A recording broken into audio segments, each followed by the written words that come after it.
নমস্কাৰ বন্ধুসকল, জোৰাকি ষ্টাডি চেলৰ নতুন এটা ভিডিঅ'লৈ আপোনালোক সকলোকে পুনৰবাৰ স্বাগতম জনাইছোঁ। আজিৰ ভিডিঅ'টোত আসাম ডাইৰেক্ট ৰিক্ৰুটমেণ্ট গ্ৰেড 3 আৰু গ্ৰেড 4 ৰিজাল্ট আৰু লগতে প্ৰশ্নকাকত ফাদিৰ সন্দৰ্ভত আমাৰ মুখ্যমন্ত্ৰী ডক্টৰ হিমন্ত বিশ্ব শৰ্মাই কি কৈছে আজিৰ ভিডিঅ'টো চাওঁ আহক। যদি ভিডিঅ'টো চাই আপোনালোকে ভাল পায় ভিডিঅ'টো লাইক কৰিব আৰু লগতে আমাৰ চেনেলটো ছাবস্ক্ৰাইব কৰিব। চাওক, আপোনালোকে মই অসমৰ মিডিয়াক এটা কথা অনুৰোধ কৰিম যে আপোনালোকে এই 8 লাখ ল'ৰা ছোৱালীৰ মূৰকেইটা গৰম কৰি নেপেলাব। এইটো ভাল কথা নহয়। কোনোবা এজনে এটা টুইট কৰি দিলে যে মোৰ ইয়াতে মানুহে মোক যোগাযোগ কৰিছে। আৰে ভাই, তেনেকৈ পৰীক্ষাৰ ৰিজাল্ট হয় নেকি? প্ৰশ্ন কাকত সেৱাত আছে, তাত তেওঁলোকে প্ৰশ্ন কাকতৰ এক্সামিনেশ্যনৰ ৰিজাল্ট দিব। ৰিজাল্ট দিলে যেতিয়া গোটেই অসমৰ দুখীয়া মানুহবিলাকৰ ল'ৰা ছোৱালীবিলাকে পাব, চবৰে চকু খুলি যাব। এটা 15 তাৰিখে কামাণ্ডো বেটেলিয়নৰ ৰিজাল্ট দিব। আপোনালোকে চাব কোনবিলাকে পাব। প্ৰথম ক'লে 8 লাখ ষ্টুডেণ্ট, কেনেকৈ 12 লাখে পৰীক্ষা দিলে। তাৰপিছত ক'লে কেনেকৈ ইণ্টাৰনেট বন্ধ কৰিলে। অসমৰ দুই এটা ৰাজনৈতিক দল আৰু সংবাদ মাধ্যম তেওঁলোকে চেষ্টা কৰি আছে যে কেনেকৈ 1 লাখ নিযুক্তিটো বন্ধ হ'ব পাৰে। আজি মই ক'লোঁ নহয়, ভূপেন বৰাই আলোচনা কৰিব নেকি? কংগ্ৰেছে ভাল পাব নেকি যদি 26,000 ল'ৰা ছোৱালীয়ে 1 টকা নিদিয়াকৈ চাকৰি পায়? তেওঁলোকে ভাল পাব নেকি? আৰে বাবা, ৰিজাল্টটোলৈকেতো ৰখক। ৰিজাল্টটোত ওলাব নহয় যে মুকেশ আম্বানী ল'ৰাই চাকৰি পাইছেনে গাঁৱত পকৰি বিক্ৰী কৰা ল'ৰা ছোৱালীয়ে চাকৰি কৰিছে। ৰিজাল্টে ক'ব নহয়। এটা ষড়যন্ত্ৰ নহয়। মই ভাবোঁ যে এইবিলাক হৈছে মানসিকভাৱে খুব দুৰ্বল, যে চাকৰি দি দিব বিজেপিৰ ভাল হৈ যাব।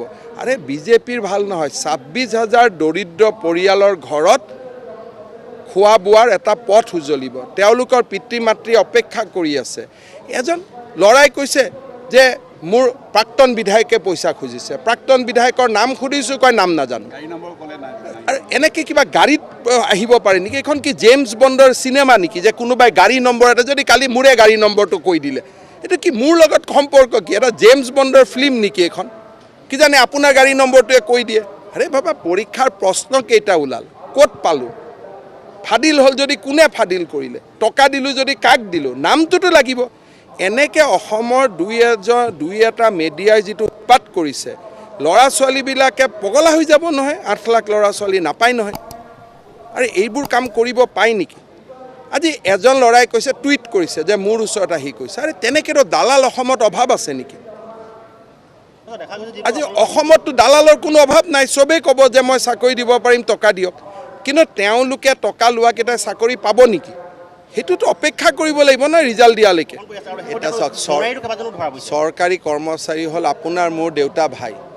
আমি ঘৰে ঘৰে ল'ৰা ছোৱালীয়ে দেউতাক মাকক মানা কৰিব লাগিব যে দেউতা মা এইবিলাক পইচা নানিবা বুলি। এইটো এটা অকল চৰকাৰে এৰেষ্ট কিয় কৰিছে? যাতে সকলোৰে মানসিকতাত এইটো সোমাব পাৰে। কিন্তু টকা নোখোৱা সংগ্ৰামটো ঘৰে ঘৰে আৰম্ভ হ'ব লাগিব নহয়। গতিকে এইটো হ'ল, ধৰক আমি কৈছোঁ বিহুত চান্দা নুতুলিব। এতিয়া কোনোবাই যদি কয় বিহুত নুতুলিব মানে পূজাত তুলিব পাৰি, তেনেকৈতো নহ'ব। গতিকে আমাৰ কথাটো হ'ল যে অসমত আজি আমি দুৰ্নীতি, চান্দা, কৰাপশ্যন বন্ধ কৰা আমি এটা চেষ্টা কৰিছোঁ।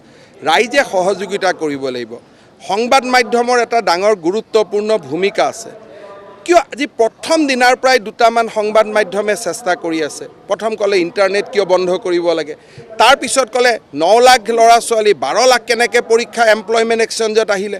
আৰে 4টা পৰীক্ষাত যদি এজন ল'ৰাই 4টা পৰীক্ষা দিয়ে, বহি 12 লাখখন নহ'ব নেকি? কেইটামান সংবাদ মাধ্যমে এইটো বহুত চেষ্টা কৰি আছে, দুই এজনে, আৰু কেইটামান ফ্ৰাষ্ট্ৰেটেড পলিটিকেল পাৰ্টি। ৰিজাল্টৰ দিনাখন পানী গাখীৰ হৈ যাব নহয়। ৰিজাল্ট মইতো কৈছোঁ যে দুৰ্গা পূজাৰ আগত এটা, দুৰ্গা পূজাৰ পিছত এটা দি দিব লাগে। ঝামেলা সিদিনাখনেই খতম হৈ যাব। আৰু এনেকুৱা এইবিলাক জেমছ বণ্ডৰ ফিল্ম নেকি যে গাড়ী নম্বৰ ক'ব? আৰে পৰীক্ষাৰ প্ৰশ্ন কাকত লিক হোৱাৰ লগত গাড়ী নম্বৰ কি সম্পৰ্ক? এইবিলাক কৰিব নাপায়। ল'ৰা ছোৱালীবিলাকে লাষ্টত একোকে বিশ্বাস নকৰা হৈ যাব।